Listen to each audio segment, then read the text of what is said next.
Are the renegade Zeta Reticulans going to try to deceive humanity with an elaborate religious event they are staging? The perceived second coming, yes. I have been told to really beware of that they are very capable of playing out the second coming, creating a clone who will look like the image on the Shroud of Turin, which, by the way, was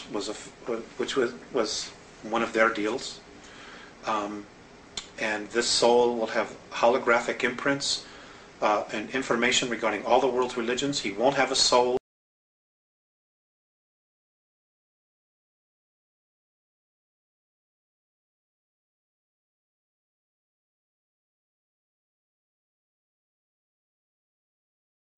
And yes, I mean, we've been led down this path of the book of Revelations, that this is God's word. This is the way it has to happen. And you know what?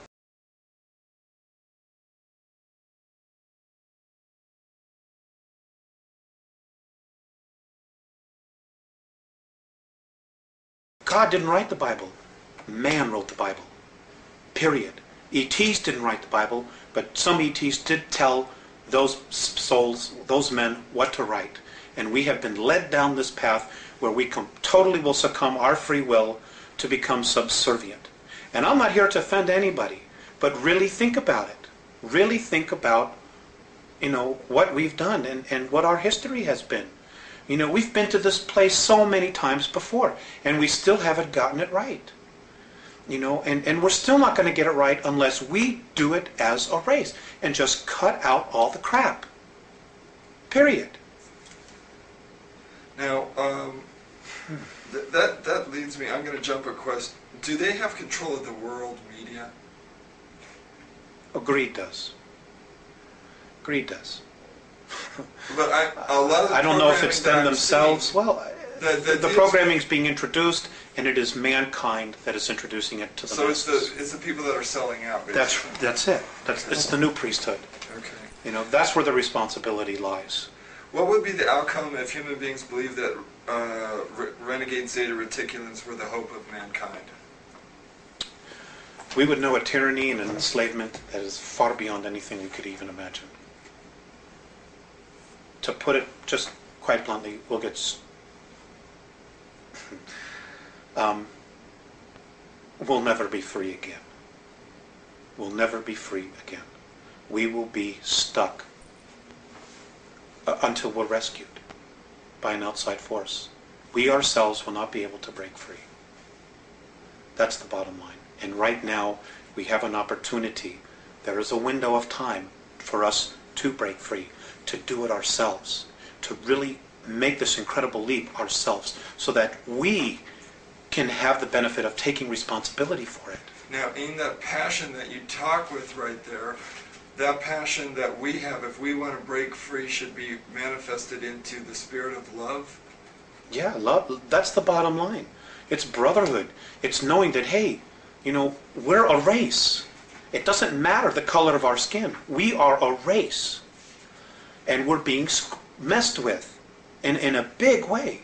We're being manipulated in an incredibly audacious way. They're just mocking how stupid we are when we're really not stupid. You know, but nobody will tell the truth. Nobody will come out and say, hey, you know, none of this is right. We would have never meant to live this way. And they had no right to come down here and mess with us the way they've done that. You know, and the real strength in us, in our own permanent evolvement as a race, will come from us standing up, taking a stand and saying, you know what? No way. We're not going to do this. We're not going to destroy ourselves for your enjoyment so you can feed off of us. You know, you had no right to manipulate our governments, you know, to create wars. None of this was right. And that's it. We need to stand up as a race, exercise our free will, and say, you know what? We don't want to live this way anymore.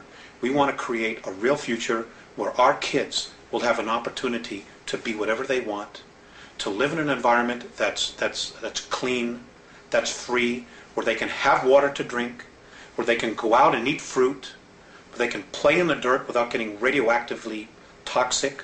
All of this. So stuff that we're doing to ourselves. So the people with weapons, the police, the military people, these people need to be persuaded and persuade themselves and then believe themselves that they can lay down their weapons, that they don't need to use them against other human beings, that they can love other human beings, interact with them without a violent or power control type of situation going on. I'm not saying that there aren't some human beings here that